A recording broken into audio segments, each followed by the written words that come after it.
Kita, deixa eu te perguntar uma coisa que me ocorreu aqui, talvez até uma curiosidade que eu já queria saber há muito tempo já, cara. O Brasil, ele é conhecido, do ponto de vista de tecnologia, como um país perfeito para testar novas tecnologias por conta que existem muitos early adopters. Você concorda com isso? Por que existe essa cultura dos early adopters no Brasil? É um povo que, puta, se vai para frente é porque tem muita gente adotando. O Pix foi um laboratório para isso, né?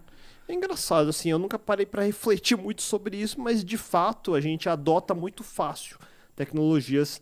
A gente não tem muito pudor de testar coisa nova e jogar fora se não funciona. Então, por exemplo, a gente tinha o Orkut lá atrás, parou de usar quando parou e ninguém sofreu por causa disso. Matamos o negócio. É. Não, mas é verdade, você está falando, por exemplo, na Alemanha, eu estava vendo, os alemães eles têm uma certa resistência à digitalização de documentos. Então, né? Eles querem, então ele vai no cartório, ainda é muito burocrático, porque ele quer o papel, a escritura. Então, mas é que aí não é uma questão da população. É uma cultural, é cultural, né? Por exemplo, eu acho muito legal você ter o acesso do celular, sei lá, sua carteira de habilitação, seus documentos. Não que não tenha, mas assim, ainda tem que ter a parte física. Acho, ou por redundância, é cultural. Eu discuti isso quando eu estava falando de Japão outro dia no podcast também, porque o Japão é assim também, eles têm um pouco de tudo mais. É que não é a versão... Tem as duas coisas, tem a parte cultural e como eles...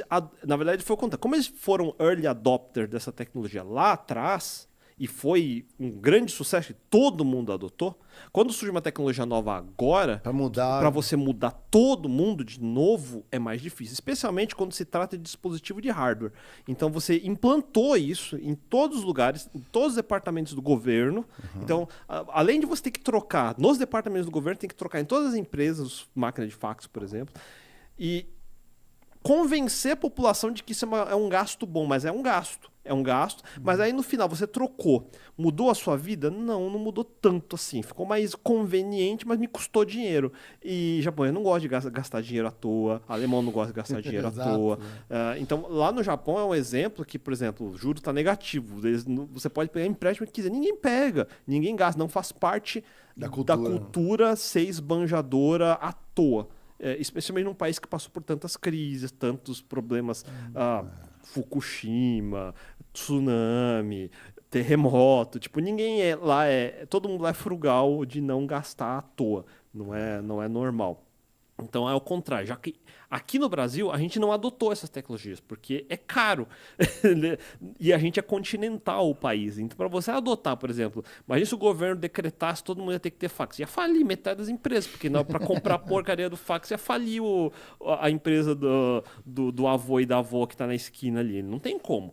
Então, é interessante porque um pouco da tecnologia e da adoção, né, adotar uma nova tecnologia ou não, ou criar a tecnologia, tem a ver também com as dificuldades de cada país. Isso que o que está falando é interessante, né? No Japão, um pouco da cultura, adotaram muito rápido. Eu estava vendo já há uma década na África, na Nigéria, eles desenvolveram tecnologia para pagamento, né? E não é assim aproximação e tudo mais. No celular, que não tinha nem tela ainda, era no botão. Então, assim, ali, naquela época, então a gente olha muitos países, obviamente, com a tecnologia, normalmente que estamos acostumados com tecnologia de ponta, Estados Unidos, Alemanha, Japão, mas aonde também tem escassez de recursos, desenvolvem-se tecnologias para tentar facilitar o dia a dia. Então, a tecnologia não é só um novo chip, a miniaturização e tudo mais, mas é usar de forma inovadora algo já existente, né? Os recursos existentes. O baita de um exemplo, talvez o maior caso de sucesso é a curva de adoção do Pix do brasileiro, cara. Então, assim, você pega o gráfico, é exponencial. Assim, o ano contra ano. E vem real digital, negócio impressionante. Né? E tem mais, o governo brasileiro o Banco Central brasileiro está exportando o modelo de tecnologia de plataforma do Pix para Estados Unidos e para um país europeu. Então o Fed está contratando esse modelo, na verdade a arquitetura do Pix que foi um sucesso, né? Uma arquitetura, na verdade, ela é centralizada no Banco Central, mas a ideia é que não privilegie um grupo, uma indústria específica, que seja um negócio democrático. E no Brasil foi assim, né? Então, aí justamente, porque as outras opções que teria seria mais caro. Então, é de novo aquele negócio. Para ter o Pix funcionando, a gente tem um incentivo, que, por exemplo, o pequeno empreendedor, que a gente está falando o indivíduo, sei lá, a pessoa que faz um artesanato em casa, qualquer coisa do tipo.